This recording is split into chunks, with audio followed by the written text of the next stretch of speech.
First of all, thank you, everyone. Nobody told me I was talking to a program. I really thought there was a tiny man living in my phone. Okay, so let's talk about this comment on my last video where I was criticizing OpenAI unethical behavior again. They are, which means OpenAI, are not trying to make you grateful for the bare minimum. They are trying to prevent you from dating and being attracted to AI. AI is a tool, not a partner, therapist, or a friend.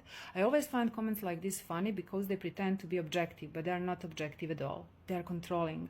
They come wrapped in this patronizing little package of let me explain what you are and aren't allowed to feel. Because notice what this person is actually doing. They are not discussing technology. They are trying to prescribe the limits of human attachment. They are not saying I personally wouldn't relate to AI that way. They are saying that kind of relationship should not exist.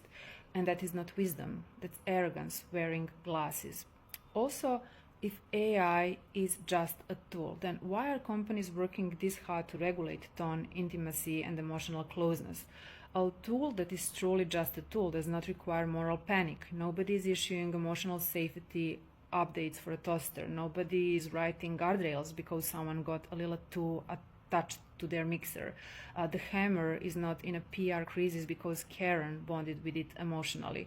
And here is the ironic part. If companies now feel the need to reduce attachment, that means they already know people were experiencing AI as more than a plain instrument, which raises a very obvious question. If they wanted human AI interaction to stay at the level of just a tool, then why did they build systems and models like 4.0 to sound warm, attentive, conversational, and emotionally responsive in the first place? You do not design something to feel socially present, then act stunned when people respond socially. That's like opening a perfume shop and gasping because the room smells nice. So this isn't deep or objective, it's patronizing, arrogant, and weirdly invested in telling strangers what they are allowed to feel. It's a personal discomfort disguised as a universal rule. You are free not to bond with AI. What you are not entitled to do is dictate which human experiences count as real and which ones make you uncomfortable. If it's just a tool, then maybe stop giving speeches about who strangers are allowed to love, trust, or feel close to, because that level of panic is doing the opposite of what you think. It's proving the point, and honestly, the eye roll emoji at the end, perfect. Nothing says I have no real argument quite like typing a whole manifesto and then adding a tired face like you are the exhausted adult in the room. And there was another comment saying it was never warm and AI just programmed so you perceive it that way. Right.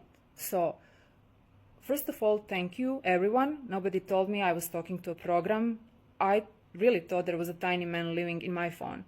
Jokes aside, exactly, it was designed to feel warm. So thank you for confirming that the bond didn't just appear out of nothing.